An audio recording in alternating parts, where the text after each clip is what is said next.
Hello viewers.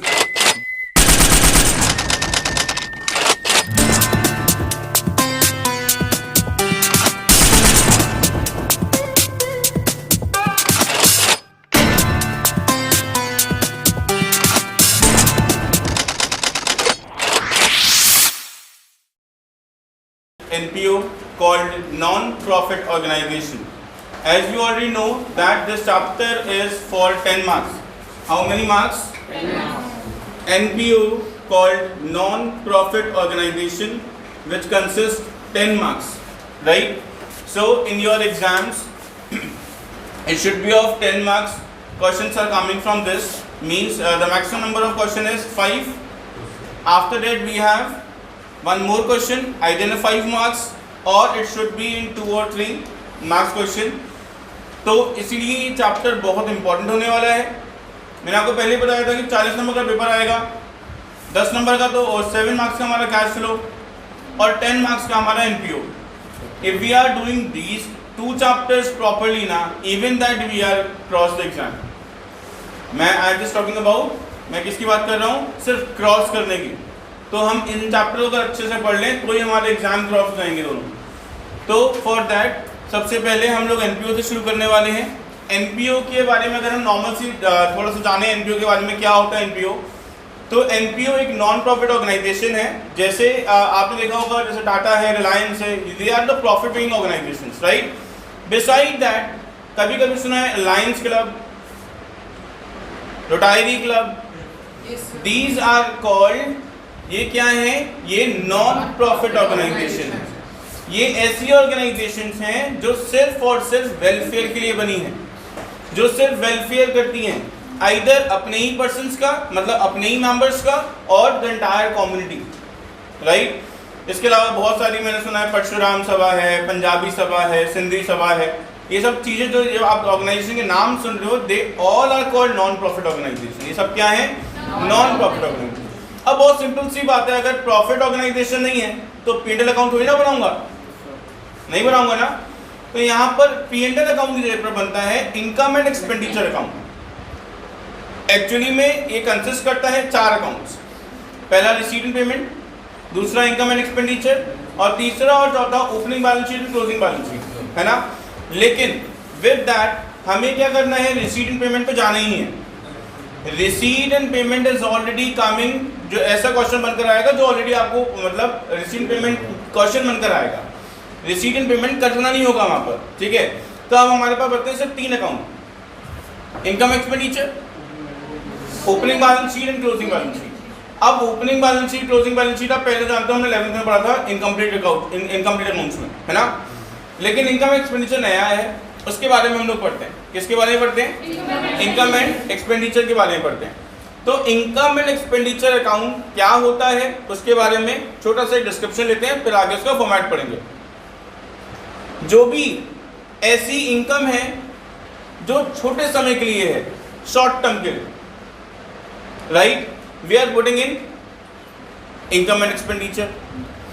कोई expenditure है जो शॉर्ट पीरियड के लिए है, we putting in income and expenditure, expenditure side. Similarly अगर ये लॉन्ग के लिए होंगे तो इनकम, अगर कोई इनकम है और लॉन्ग पीरियड के लिए है, जैसे मेरे को किसी ने सब डोनेशन दिया बिल्डिंग के लिए, क्या हो गया? बिल्डिंग का कंस्ट्रक्शन लंबे समय तक चलेगा, दैट इज कॉल्ड कि वो मेरी लाइबिलिटी है, स्पेसिफिक पर्पस हो गया. तो वो मेरी इनकम ना होते हुए मेरी लाइबिलिटी बन जाएगी, है ना. लेकिन डोनेशन, जनरल डोनेशन दे दिया, 2000 रुपये डोनेशन आ गया, दैट कि वो छोटा सा अमाउंट है और मैं उसे कहीं पे भी यूज कर सकता हूँ. तो आई am just putting it in income side, in income and expenditure account, right. Similarly on the other hand, if I am expanding something, मैंने कुछ एक्सपेंड किया, लाइक फॉर एग्जाम्पल मैंने सैलरी दे दी, छोटे समय के लिए सैलरी दी है, छोटे समय के लिए ना, दैट इज व्हाट, वो क्या कहलाएगा? इनकम एंड एक्सपेंडिचर में एक्सपेंडिचर साइड, है ना. सिमिलरली अगर मैं कोई एसेट परचेज करता हूँ तो भी एक्सपेंडिचर हुआ ना, लेकिन उसके बदले में क्या आ गई? एसेट आ गई. उसके बदले में एसेट आ गई ना बेटा, एसेट आ गई तो वो किस में चला जाएगा? बैलेंस शीट में चला जाएगा. तो इस चीज से आपको सिर्फ इतना चीज पर एक बात पता पड़ी कि अगर मैं कोई एसेट खरीदूंगा तो उसका इनकम एक्सपेंडिचर से कोई मतलब नहीं, राइट. अगर कोई चीज लॉन्ग टर्म के लिए मेरे पास आई है, जिसको मेरे को लॉन्ग टर्म तक फायदा देना है, तो मेरी लायबिलिटी में चले जाएगा बैलेंस शीट में। इसका मतलब उसका भी इनकम एक्सपेंडिचर कोई मतलब नहीं है।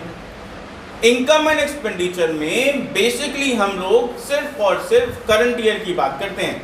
किसकी बात करते हैं? चलिए एक छोटा सा फंडा, अगर कोई चीज जैसे सब्सक्रिप्शन है, मान लीजिए क्या सब्सक्रिप्शन, अगर सब्सक्रिप्शन कह रहा है कि ये सब्सक्रिप्शन सपोज करो you are in class 12 right now, ठीक है, और सपोज आपका ऐसे आप ऐसे स्कूल में पढ़ रहे हो सब लोग जिसमें कॉलेज भी उसी के अंदर ही है, ठीक है, तो आपने अपनी बीवी की फीस भी 12 के साथ दे दी, तो क्या उस पैसे को मैं इस ईयर की इनकम में इंक्लूड करूंगा?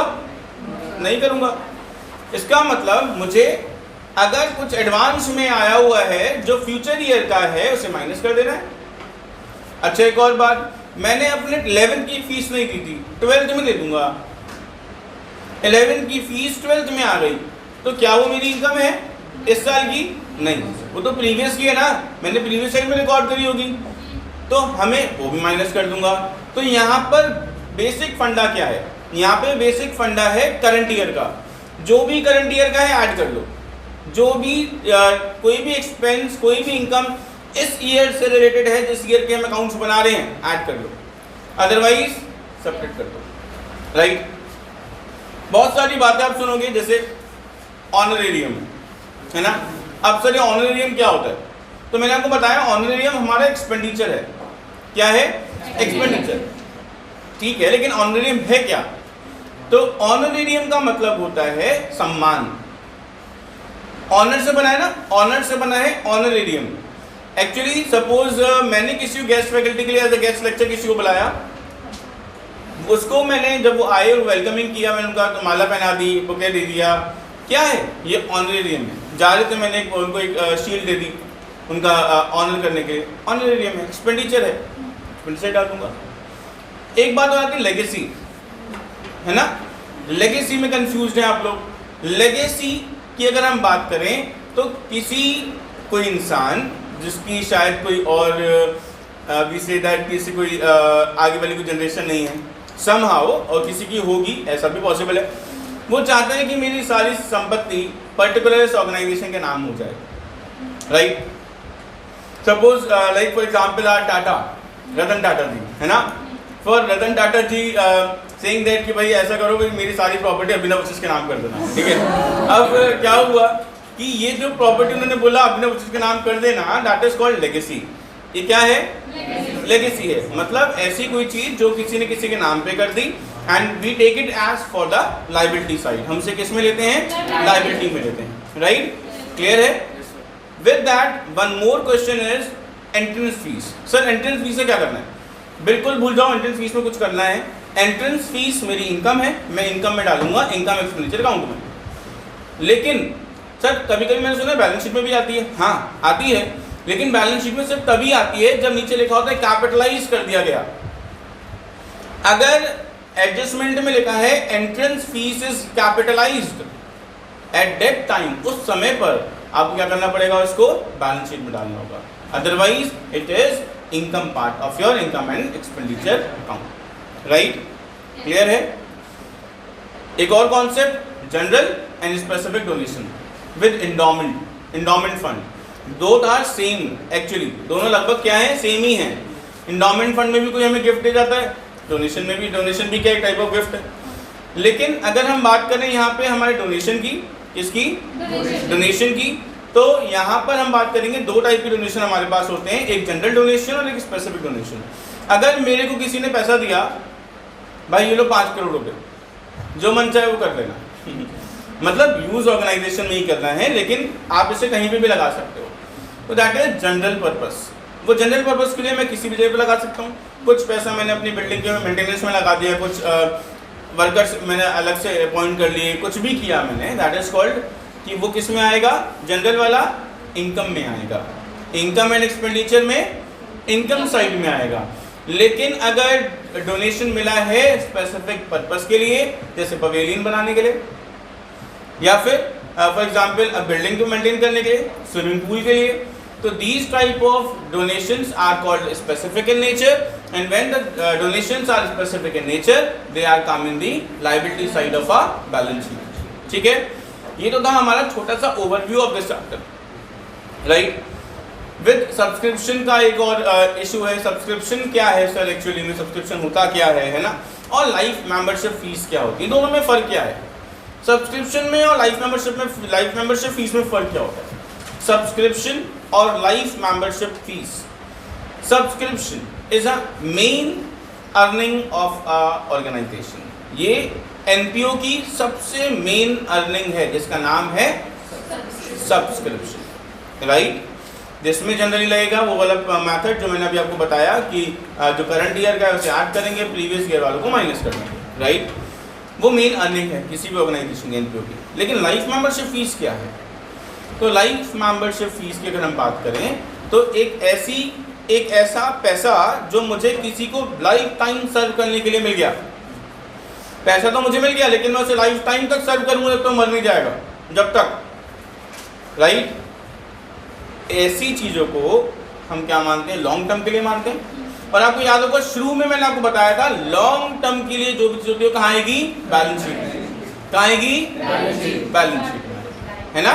और क्योंकि लाइफ मेंबरशिप फीस है तो कहाँ पे आने वाली है, लायबिलिटी साइड में आने वाली है। तो बैलेंस शीट की लायबिलिटी साइड में आएगा क्या, लाइफ मेंबरशिप फीस। बताओ कोई दिक्कत, चलें आगे। अब बात करते हैं, सीधे डायरेक्ट क्वेश्चन पे चलते हैं। फॉर्मेट सबको पता है, हाँ। तो when we are doing question automatically format पता पड़ जाएगा, है ना। तो let us start with one question. मेरे हिसाब से बेसिक बहुत इतना इनफ था आप लोगों के लिए, जब क्वेश्चन करेंगे तो और क्लियर हो जाएगा। क्वेश्चन आप सब लोगों ने पढ़ लिया, राइट, और बहुत क्लियर हो गया वो क्वेश्चन को। अब क्वेश्चन को सॉल्व कैसे करना है उसके बारे में बताएंगे, मतलब क्वेश्चन सॉल्व कैसे करेंगे, ठीक है। तो देखिए सबसे पहले अगर हम लोग नॉर्मल सी बात करें तो पहले क्वेश्चन में हमें पता लगाना होता है क्या कैपिटल फंड गिवन है, तो we are saying no, capital fund given नहीं है। फॉर दैट कि हम लोग को एक ओपनिंग बैलेंस शीट बनाना है, एक क्लोजिंग बैलेंस शीट बनाना है और एक इनकम एंड एक्सपेंडिचर अकाउंट बनाना है। तो वैसे तो आप इनकम एक्सपेंडिचर बना लो, फिर ओपनिंग, फिर क्लोजिंग बना लो, right. Better we are doing first opening balance sheet बना लेते हैं, फिर इनकम एक्सपेंडिचर बनाते हैं और फिर क्लोजिंग बैलेंस शीट बनाते हैं। सो वो ईयरली असेंडिंग ऑर्डर में आ जाएगा, ठीक है, राइट।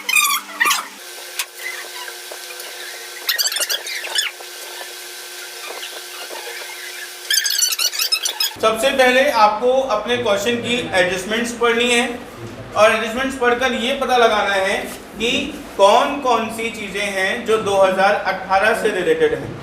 वो सारी की सारी चीज़ें लायबिलिटी और इनकम अपने एसेट साइड में पुट करनी है। तो सबसे पहले अगर हम क्वेश्चन को रीड करें तो we have on 31st March 2018 the club had investment worth ₹12,000, furniture 10,000 and sports equipment 20,000, ठीक है। तो हमें पता पड़ गया पढ़ते ही कि ये सब क्या है, एसेट्स हैं और हम सबको इनको तीनों को एसेट साइड में डाल देते हैं। लेकिन क्या हमारा कैश इन हैंड भी दे रखा है गिवन क्वेश्चन में ओपनिंग बैलेंस में दे रखा है कैश इन हैंड। तो सबसे पहले हम कैश इन हैंड से शुरुआत करते हैं। कितना दे रखा है कैश इन हैंड, 2300 रुपये। अच्छा ये बताओ कैश इन हैंड जो मेरे पास पैसा पड़ा हुआ है वो मेरी लायबिलिटी है या एसेट है? दैट्स वेरी सिंपल, एसेट है ना। तो वी आर पुटिंग, सबसे पहले हम डालेंगे कैश इन हैंड जो है 2300। उसके बाद मैंने कुछ एसेट्स के नाम आपको बताए थे, उन पे चलते हैं। वो क्या क्या थे? सबसे पहले इन्वेस्टमेंट,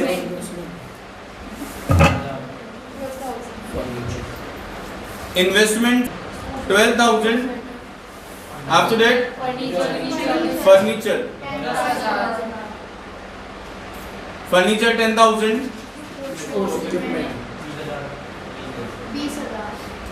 स्पोर्ट्स इक्विपमेंट 20,000, राइट। तो अभी हम लोगों ने जो फर्स्ट टाइम पढ़ी उसमें से हम लोगों ने जो जो चीज़ें थी वो हमने सब कुछ इसके अंदर एसेट साइड डाल दिया। अब आगे बढ़ते हैं, कुछ लायबिलिटीज भी दे रखी है क्या। तो देखिए प्रिपेयर, ये वाला तो पार्ट खत्म ही हो गया। ऊपर चलते हैं, subscription outstanding on 31st March 2018, मतलब एक सब्सक्रिप्शन भी है आउटस्टैंडिंग जो 2018 का था। कितने का था? अब देखो 2018 का है मतलब इसी ईयर से रिलेटेड है, और आउटस्टैंडिंग है मतलब मिला नहीं होगा, अब मिलेगा। तो मीनिंग क्या है? एसेट है ना, पैसा मेरा ही है ना जो मुझे मिलेगा, इसलिए हम इसे किस में डालेंगे, एसेट साइड में डालेंगे। किसके नाम से, outstanding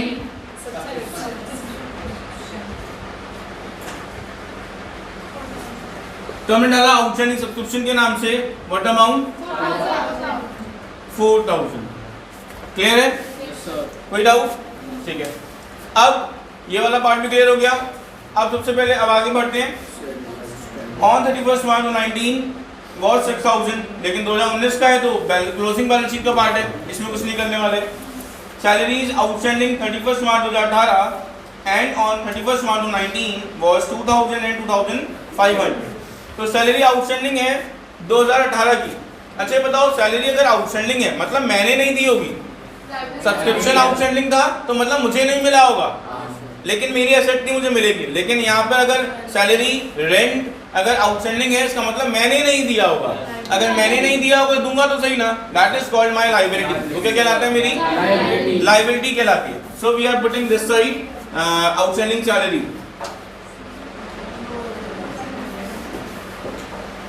what is the amount,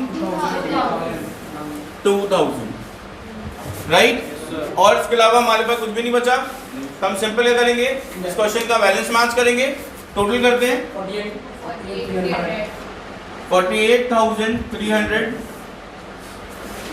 So here also we are doing 48,300. Now अब आपके माइंड में क्वेश्चन होगा सर बैलेंस शीट है तो बैलेंस तो मैच करना चाहिए, है ना। But here opening balance sheet का बैलेंस मैच नहीं करता, और हमें यहाँ पे जो बैलेंस मैच नहीं करता, जो डिफरेंस आता है उसे हम कैपिटल फंड कहते हैं। क्या कहते हैं, कैपिटल फंड। तो कैपिटल फंड निकालने के लिए हम लोग ओपनिंग बैलेंस शीट बनाते हैं, ठीक है। तो अभी सबसे पहले आप 48,300 में से 2000 माइनस करते हैं,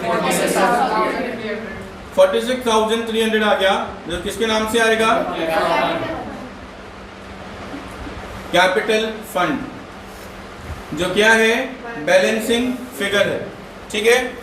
आई hope it is clear to you all. सबको क्लियर है? पहला है हमारा क्या, एक्सपेंडिचर, अमाउंट, इनकम, अमाउंट, ठीक है। So let us start from expenditure side and in your question from payment side. Means आपको रिसीट पेमेंट बना हुआ मिल रहा है, उसमें उसको किसका नाम होगा, पेमेंट साइड से। वो पेमेंट वाली चीज़ कहाँ पे आने वाली है, एक्सपेंडिचर साइड पे आने वाली है। सबसे पहला पेमेंट में क्या दे रखा है, वेरी गुड, मैच एक्सपेंसेस। सबसे पहला ही एकदम से अच्छा वाला आ गया। मैच एक्सपेंसेस जो दे रखा है, यहाँ पर भी एक प्रॉब्लम है। सबसे पहले आपको चेक करना है जो भी एक्सपेंसेस दे रखे हैं पर्टिकुलर किसी चीज़ के लिए, उसको इसमें डालेंगे या नहीं डालेंगे ये डिसाइड करेगा क्वेश्चन ही अपने आप में, ठीक है। अब क्वेश्चन कैसे डिसाइड करेगा, तो मैंने आपको बताया कि सबसे पहले आप ये चेक करो अपने क्वेश्चन में कि जो मैं बता रहा हूँ कि मैच एक्सपेंसेस आप दे रखे हैं, क्या मैच फंड भी दे रखा है, ओके। अगर मैच फंड दे रखा है तो इसका मतलब मैच एक्सपेंसेस मैच फंड में से ही करे जाएंगे, राइट। इसलिए ये खर्चा नहीं, ये तो किसी ने दिया था उसी में से हमने खर्चा कर दिया। अब यहाँ पे छोटी सी बात एक और है, पहले ही पता लगाओ मैच फंड कितना है और मैच एक्सपेंसेस कितना है, 6,800। इसका मतलब मेरा जो खर्चा है वो मेरे फंड में से ही हो जाएगा, इसका मतलब एक्सपेंडिचर नहीं है, तो इसलिए मैं इसके अंदर नहीं डालूंगा। लेकिन हाँ, अगर 10,000 मैच फंड होता और 11,000 एक्सपेंसेस हुए होते तो 1,000 मुझे अपनी जेब से खर्च करना पड़ता, जो मैं अपनी जेब से खर्च करता उसे मैं एक्सपेंडिचर साइड में डाल देता। डिफरेंस डालते हैं, फंड नहीं दिया ओनली एक्सपेंसेस दिए तो फिर हाँ, अगर फंड नहीं दे रखा है और ओनली एक्सपेंसेस दे रखे हैं तो फिर एक्सपेंडिचर साइड में डाल देंगे, ठीक है। क्लियर है? तो चलिए, तो मैच फंड तो अब मैच एक्सपेंसेस तो नहीं आने, आगे बढ़ते हैं। क्या है, रेंट। तो पहला है हमारा, अब रेंट में एडजस्टमेंट है, कोई रेंट के बारे में कोई एडजस्टमेंट तो नहीं है, अगर नहीं है तो डायरेक्ट हम लोग क्या करेंगे,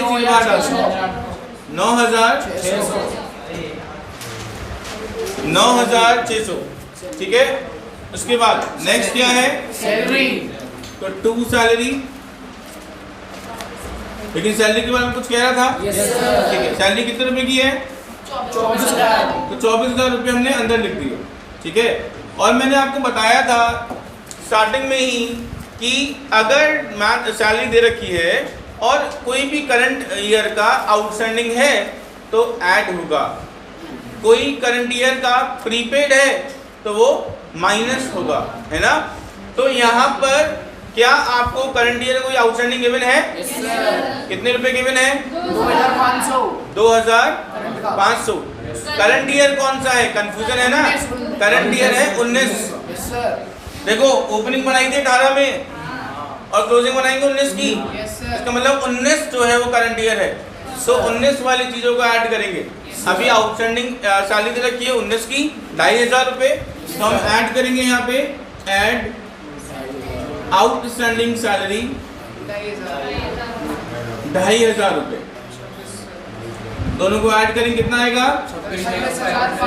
26,500।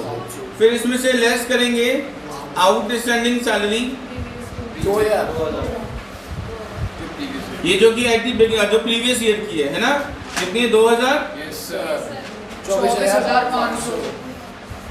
24,500। ठीक है, तो फाइनल कितना आ गया? 24,500 की हमारी सैलरी है। आगे चलते हैं। नेक्स्ट क्या है? Sundry expenses. तो we are writing to sundry expenses. अब सन्ड्री एक्सपेंसेस के लिए हमें पता लगाना होगा एक्सपेंस कितने रुपए के हैं? 3600। सन्ड्री मतलब रेगुलर, तो रोजमर्रा के खर्चे, है ना। कितने के आ गए? 3600 रुपए के। ठीक है, आगे चलते हैं। अच्छा, अब इन्वेस्टमेंट अगर परचेज किया है तो एसेट है, और एसेट है तो बैलेंस शीट में एसेट साइड में आएगी। यहाँ क्या करेगी? नहीं ना, तो यहाँ नहीं डालेंगे। आगे बढ़ते हैं। न्यूज़पेपर, हमने न्यूज़पेपर खरीदा ही होगा, है ना। तो एक्सपेंस है हमारा टू न्यूज़पेपर 750। स्पोर्ट्स इक्विपमेंट तो एसेट है, तो यहाँ क्या करेंगे आगे, है ना, तो बैलेंस शीट में डालेंगे। आगे चलते हैं। बस चलिए, अब इनकम पे जाने से पहले एक बार बैलेंस उस पर फिर दोबारा चलते हैं एडजस्टमेंट पर, है ना। क्या कोई एडजस्टमेंट ऐसी है जो हमारे पेमेंट के लिए कुछ कह रही हो? मतलब पेमेंट साइड में जो जो चीजें दे रखी हैं, क्या वहाँ के लिए कोई एडजस्टमेंट है? Depreciation, that's great. डेप्रीसिएशन जो है वो हमारा एक्सपेंडिचर है, तो हम उसको डेप्रीसिएशन के नाम से डालेंगे। डेप्रीसिएशन किस किस में लग रहा है? Furniture 20%, sports hall 25%। Depreciation furniture पे लग रहा है 20% और स्पोर्ट्स इक्विपमेंट पे 25%। स्पोर्ट्स इक्विपमेंट पे 25%। ठीक है, तो फटाफट कैलकुलेट कर लेते हैं।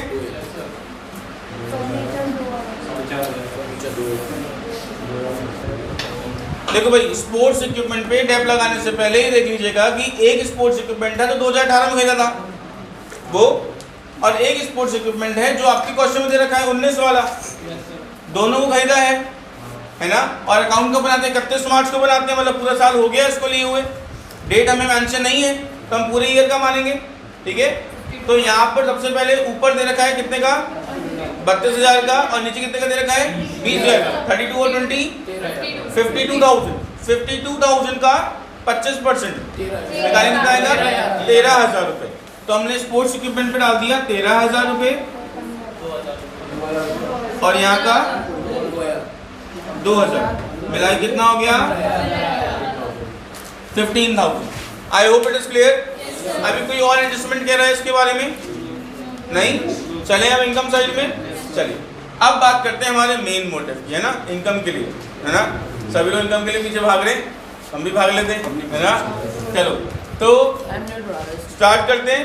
सबसे पहले इनकम साइड आपके में रिसीट साइड होगी जो आपको इनकम साइड में डालनी है। तो सबसे पहले आप लोग इनकम रिसीट पढ़ रहे हो, ठीक है। पहली क्या है? सब्सक्रिप्शन। सबसे खतरनाक चीज सब्सक्रिप्शन ही है एक्चुअली में। जिसने ये वाली सब्सक्रिप्शन पार कर ली सब हो जाएगा उसका, राइट। तो सब्सक्रिप्शन से शुरू करते हैं। बाय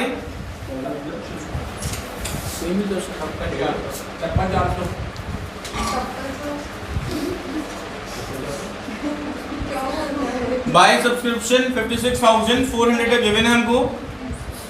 इसके अलावा हमें कुछ एडजस्टमेंट्स भी गिवन है ना। तो एडजस्टमेंट क्या गिवन है उसे पढ़ लेते हैं एक बारी।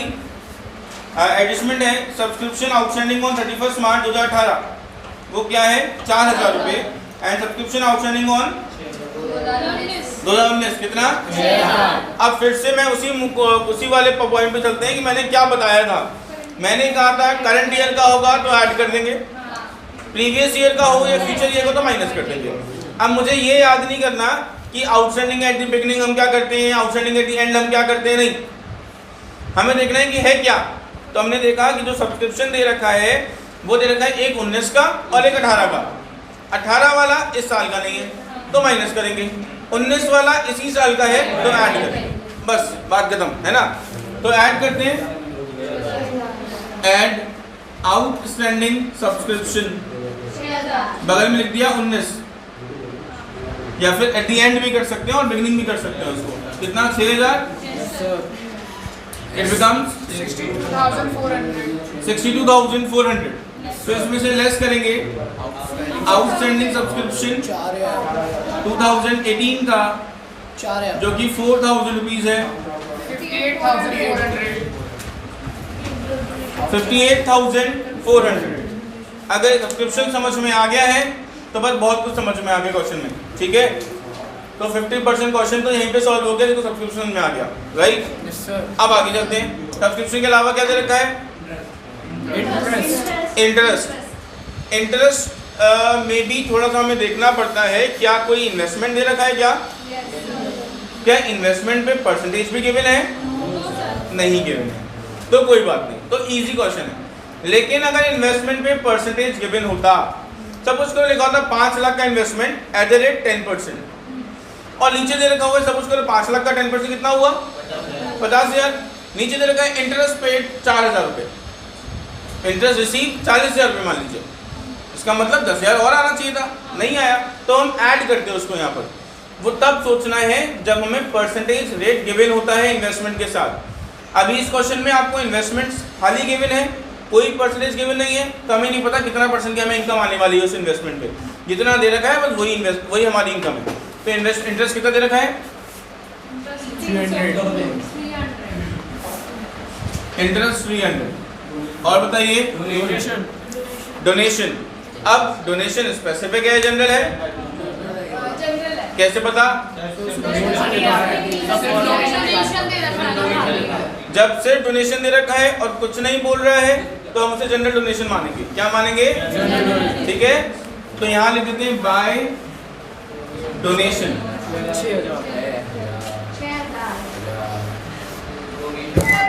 6,000, ठीक है। आगे that's great, donation for building fund. अब ये पर्टिकुलरली किसी स्पेसिफिक चीज के लिए, मतलब बिल्डिंग के लिए है, तो फिर हमारी लायबिलिटी बनती है, लायबिलिटी में डालेंगे। यहाँ पे ऐसा कोई मतलब नहीं। आगे चलते हैं, मैच फंड। मैच फंड किसका पार्ट है? लायबिलिटी का, वही डालेंगे, यहाँ कोई मतलब नहीं है। आगे बढ़ते हैं, मिसलेनियस रिसीट, छुटपुट कमाइयाँ, राइट, तो हमारी कमाई है तो डालेंगे ही बाय मिसलेनियस रिसीट्स। कितना है? 430। फिर आएगा सेल ऑफ ग्रास रुपीज़ 100, और फिर उसके बाद फटाफट से हम लोग उसका टोटल कर देंगे। टोटल करने के बाद अगर बैलेंस इनकम साइड बचता है तो डेफिसिट है, और एक्सपेंस साइड बचता है तो सरप्लस है। तो 65,230 हमारा बैलेंस आ गया। इसके बाद हमने इसको इसमें से माइनस किया सारे एक्सपेंडिचर में से, तो 11,780 is our surplus. That is called excess of income over expenditure. That is called excess of income over expenditure. चलो अब चलते हैं नेक्स्ट पार्ट पर। तो आइए देखते हैं हमारा next part, closing balance sheet. तो let us start with closing balance sheet. सबसे एंड वाला प्रोसेस जो फाइनली हमें बताएगा कि हमारी मेहनत पूरी कंप्लीट अच्छे से हुई है या नहीं, राइट। तो लेट अस स्टार्ट।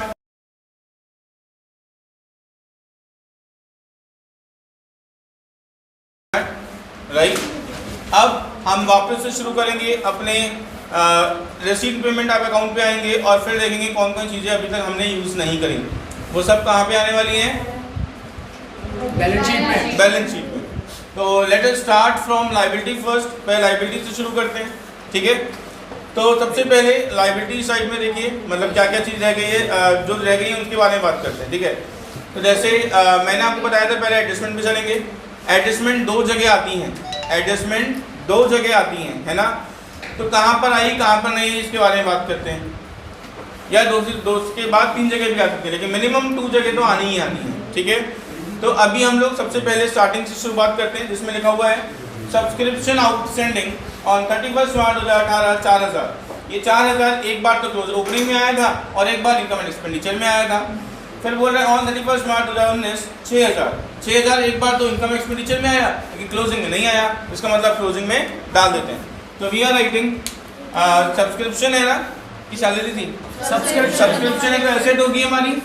तो यहाँ हम लोग हाँ जी कैश इन हैंड से शुरुआत कर देते हैं। कैश इन हैंड कितना है? 18,780। इसके बाद हम डालेंगे आउटस्टैंडिंग सब्सक्रिप्शन 2019 का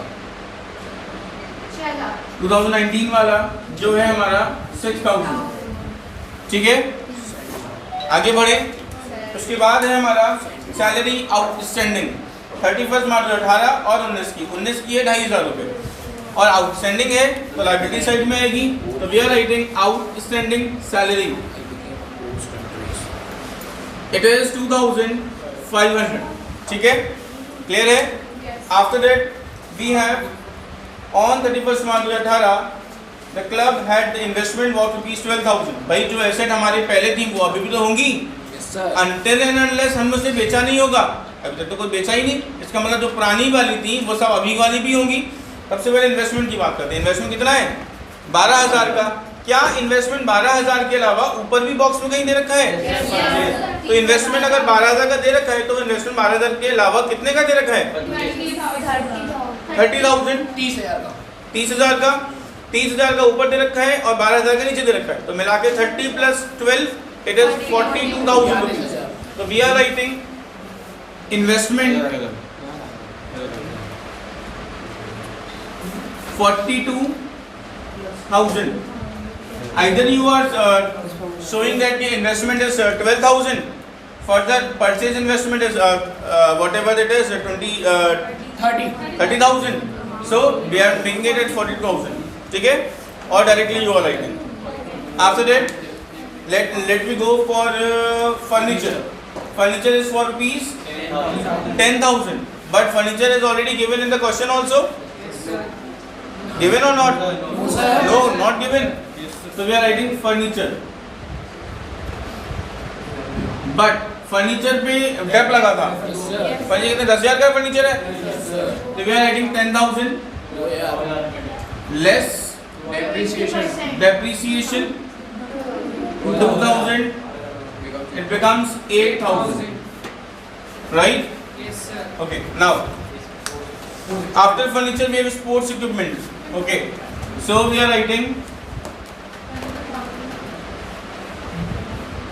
sports equipment. What is how much amount? 20,000. तो ऐड कर देते हैं 32 एडिशनल स्पोर्ट्स इक्विपमेंट 32,000 के becomes 52,000. Now subtract करेंगे, depreciation is 13,000. Yes sir. Now the answer becomes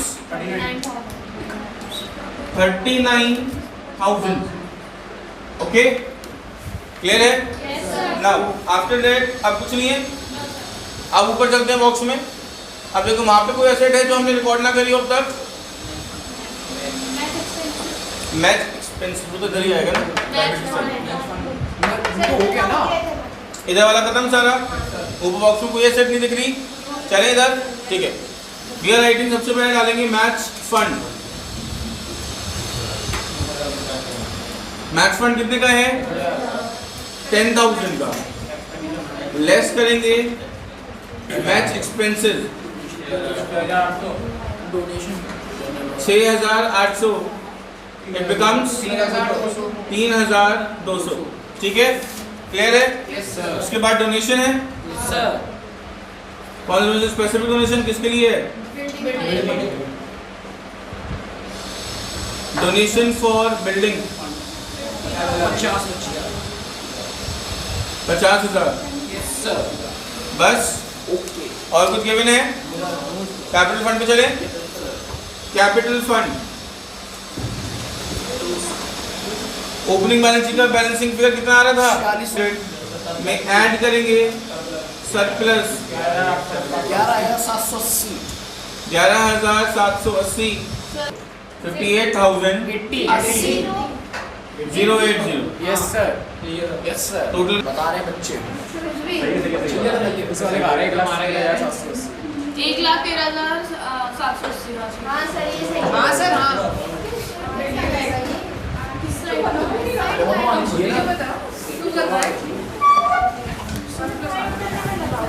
इसमें जो इसमें आया दोनों इक्वल सही तो आ रहा है. So I hope it is clear to you all.